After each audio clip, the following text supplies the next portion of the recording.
Okay. Bitaw mo, May. Bitaw mo na. Wag mo na kapit-kapit. Bitaw. Yain niyo si Teacher Maylene. Okay, 5, 6, 7, mag-isip-isip, isa, dalawa, tatlo. Mag-isip-isip, isa, dalawa, tatlo. Mag-isip-isip, isa, dalawa, tatlo. Ganyan. Sundan nyo. Sundan niyo si Ate 5, Maylene. 6, 7, start.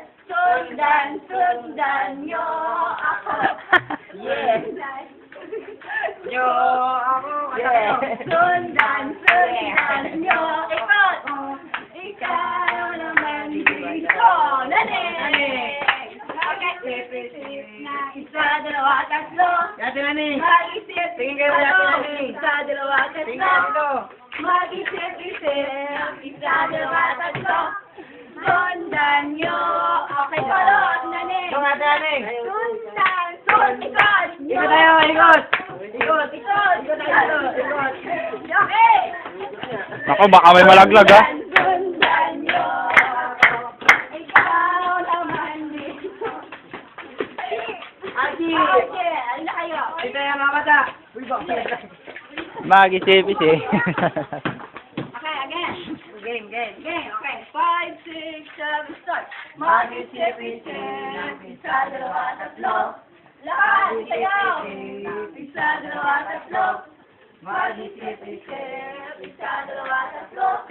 Sundan nyo ako. Okay. Sundan nyo. Sayaw. Sundan nyo ako.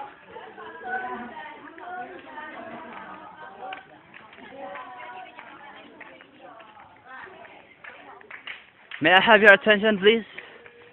Isang magandang umaga po sa inyong lahat. Narito po kami sa paaralan ng Hinanggayon na kung saan ay ginaganap namin mga youth ang isang programa na pang mga maliliit na bata. Narito po ang ilan sa mga kabataan, growing. Kaya po ay inyong makikita. Ito po ay edad ng 7 to 9 years old. Sa pamumuno po ng kanilang guro, Jennifer Alman. Dito naman po sa kabilang side ang pagtuturo sa mga edad na 10 hanggang 12 taong gulang. Sa panguna po ng dalawang guro na si Adjo Candelario. Basta po magandang hapon po sa inyo lahat. Salamat po.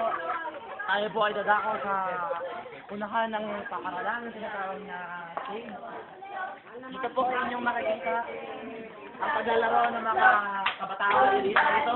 Sa pangunguna noon, ang maingay na yon, si Maylene, Harold, Archie at Melanie. Ayan, naglalaro po sila, nagkakatalon.